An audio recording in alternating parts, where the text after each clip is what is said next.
I was just reflecting back on my life and I realized I had a really bad habit in staying in places and connections way too long.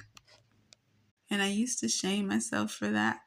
But as I get older, I realize if it wasn't for me staying that long, I wouldn't have came out with so much wisdom to apply to my life.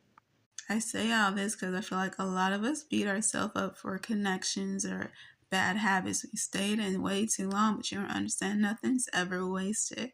And a lot of times say you're in a 10-year connection and it's been hell and then you decide to leave, but you probably have so much guilt. Like, I stayed with that person for 10 years.